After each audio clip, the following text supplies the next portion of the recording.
Giquel, Van de Vervelde, Redois, Villemot, Calderoni, Siente et De Well de gauche à droite qui vont partir.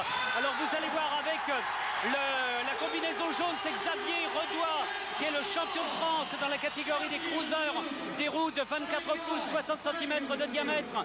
Il a à ses côtés Claude Villemot, Xavier Redois en jaune, à ses côtés Villemot qui est en bleu, et c'est Redois qui a pris la tête de la table avec Van de Vervelde.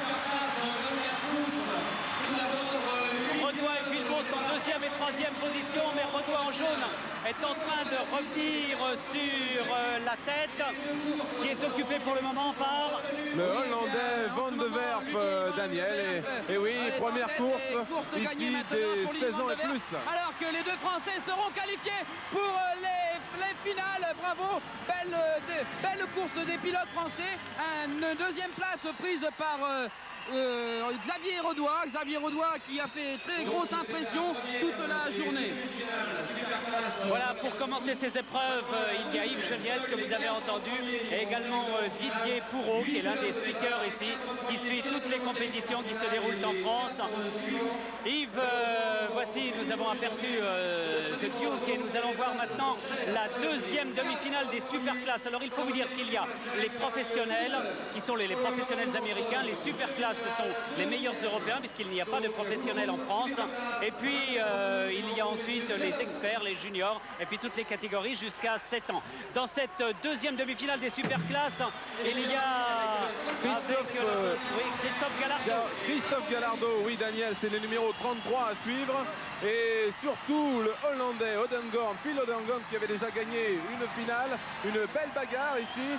Le saut de la piscine. Et les voici qui reviennent maintenant après 150 mètres de course. Et en fait, c'est Luc Colère qui est en tête pour le moment. Luc Colère qui a pris la première place. Un sprint de 30 secondes. On peut noter que c'est la deuxième édition de ce Christophe King, numéro 39. Nous avons Luc Colère, le 38, et Tommy Anderson, l'américain, numéro 9, et Scott Clark, le numéro 2. Scott Clark vient de prendre l'avantage dans cette demi-finale. Il maintenant possède une dizaine de mètres d'avance derrière. On est déjà battu et on prendra que les places...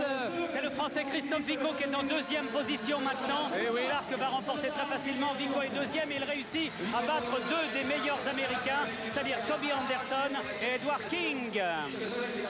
Et oui, ça va vite. Ça va très très vite. Et on s'est rendu compte, Daniel, que les Français, en fait, ont tout de même une bonne santé par rapport aux Américains. Par rapport au premier Bicross l'an dernier, ils étaient un petit peu en deçà. Eh bien, les Français arrivent à pédaler vite. Alors nous allons voir maintenant la deuxième demi-finale. Les concurrents se préparent, se présentent, et nous allons les voir aussitôt. Il y a Sean Texas qui est en jaune et noir, Andy Patterson, Tommy Brackens, le numéro 7. Voilà, on le voit ici. Claude Villemot, le français, c'est le numéro 28. Et il y a un Hollandais, Valvarens, et Brian Patterson ensuite, le numéro... Ah tiens, il y en a un nouveau là qui n'était pas annoncé, le 12. Eh bien si, c'est Andy Patterson. Oui, ils ne sont pas dans l'ordre, on me les avait donnés. Alors voici, c'est une série pas facile pour Claude Villemot qui vient de se faire enfermer à l'intérieur de la piste. Oh là là, alors que la course est menée par Andy Patterson qui vient de se faire dépasser. Oh là là là, quelle course! Alors que nous retrouvons ici, vous avez aperçu un instant Claude Villemot qui est très loin derrière. Il est tombé, mais il ne terminera qu'en 5e position. Il ne pourra pas se qualifier pour la finale. Et c'est Brian Patterson qui a maintenant la course gagnée devant Andy Patterson. Andy Patterson deuxième et Claude Villemot malheureux dans cette demi-finale. Il y a quelques années. Bien, tout à l'heure nous avons vu la vague. C'est effectivement une vague déferlante que nous avons reçue en France et en Europe sur le bicross. Mais lorsque nous avons commencé à parler d'introduire le bicrossing en France, nous pensions que ce serait un sport apprécié par la jeunesse, mais nous ne pensions pas que cette activité connaîtrait un tel succès chez nous. Oui, parce qu'au début, on pensait que ça allait être comme la planche à roulettes. Et en fait, c'est un sport, un véritable sport. Et me disait Luc Arnaud tout à l'heure, on a l'espoir, grâce maintenant au fait que l'on soit intégré à la Fédération française de cyclisme, qu'un jour, le bicross devienne un sport olympique. Pourquoi pourquoi pas. Pourquoi pas, effectivement. Et donc, il s'agit d'un sport extrêmement qui met à l'épreuve aussi bien les capacités de pilote Yves, que son... Oui, Daniel. oui, attendez, excusez-moi, mais là, ce sont les super classes qui sont en piste, les meilleurs. Et alors avec Claude Villemot qui se prend sa revanche sur Phil Hogendorn et qui se qualifie en finale pour la finale des superclasses. Vraiment magnifique, quelle course!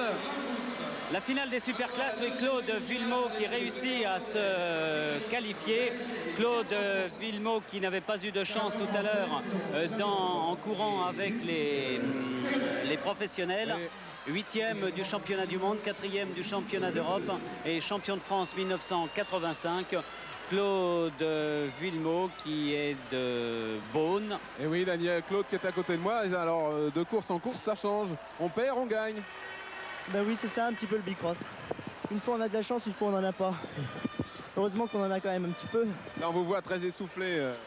Ouais, c'est éprouvant et ça fait 300 mètres, on est à fond, on pédale vraiment à fond. Combien d'heures par jour d'entraînement? En ce moment, je ne m'entraîne pas, je suis en période de repos un petit peu. Je vais reprendre l'entraînement hivernal dans 15 jours, 3 semaines. Je discutais avec un Américain tout à l'heure, il me disait qu'il y avait 2-3 heures d'entraînement quotidien. Ouais, il faut vraiment, pour être au top niveau, il faut s'entraîner au maximum. Ok, on va regarder la prochaine course. La course suivante, oui, il y a Luc Keller, le Français, qui est le dossard numéro 38. Il y a aussi Philippe Leleu, qui est de Mours, justement, le dossard numéro 32. Ce sont là les deux meilleurs Français figurant dans cette épreuve. Alors, Luc Keller... Xavier Audoin, oh là là, quel départ tonitruant de Xavier Audoin qui prend l'avantage dès la première ligne droite et qui accentue son écart maintenant. Il s'envole vers une qualification directe en finale. Xavier Audoin, le plus grand espoir français, est revenu sur une bien belle victoire ici en demi-finale. Maintenant, ce sera... Redouat qui est en tête devant Mike Rivière, un Anglais. Et c'est Xavier Redouat qui remporte magnifiquement cette épreuve, cette demi-finale. Les experts, c'est terminé. Je crois que... Maintenant, nous avons la demi-finale des Pro Money. Alors là, ce sont les Américains, bien entendu, qui vont faire le spectacle. Puisqu'on a 5 Américains et un Anglais. Là, on n'a pas le choix. Oui, c'est Tommy Brackens qui est bien parti maintenant pour remporter cette victoire dans cette première demi-finale des professionnels. Tommy Brackens, USA, actuellement au coude à coude avec un pilote qui revient très fort. Eddie King. Alors Tommy Brackens est en jaune, Eddie King est en gris et noir. Et c'est Eddie King qui va gagner. Non, pas sûr. On disait, Daniel, que ce sont deux Américains de toute façon qui prennent les deux premières places et c'est tout à fait normal dans cette demi-finale que nous allons peut-être revoir au ralenti, à moins que nous retrouvions immédiatement l'autre demi-finale dans laquelle il y a... Évidemment, il y a les meilleurs. On a Vince Il y a Mike Miranda, attendez, il ne faut pas le rater, oui. C'est le numéro 5. Ensuite, on a Brian Patterson, le numéro 10. Toby Anderson, le numéro 9, Tam Dixon, le numéro 22 et Scott Clark, le numéro 2. Là, je pense que ça va être le gros spectacle. Xavier Redouat, vous n'êtes pas professionnel, vous, mais vous avez gagné les courses. Vous attendez avec impatience ce genre de course. Yves, oui, attendez, il faut qu'on... Yves, pardon, oui, vous verrez avec Xavier tout à l'heure, mais il nous faut suivre cette compétition maintenant avec Mike Miranda en vert et rose qui est en deuxième position actuellement. Oui, Scott Clark maintenant est bien parti pour l'apporter à moins que derrière ce ne revienne très fort. Voilà, Mike Miranda en plein effort et lutte pour la deuxième place.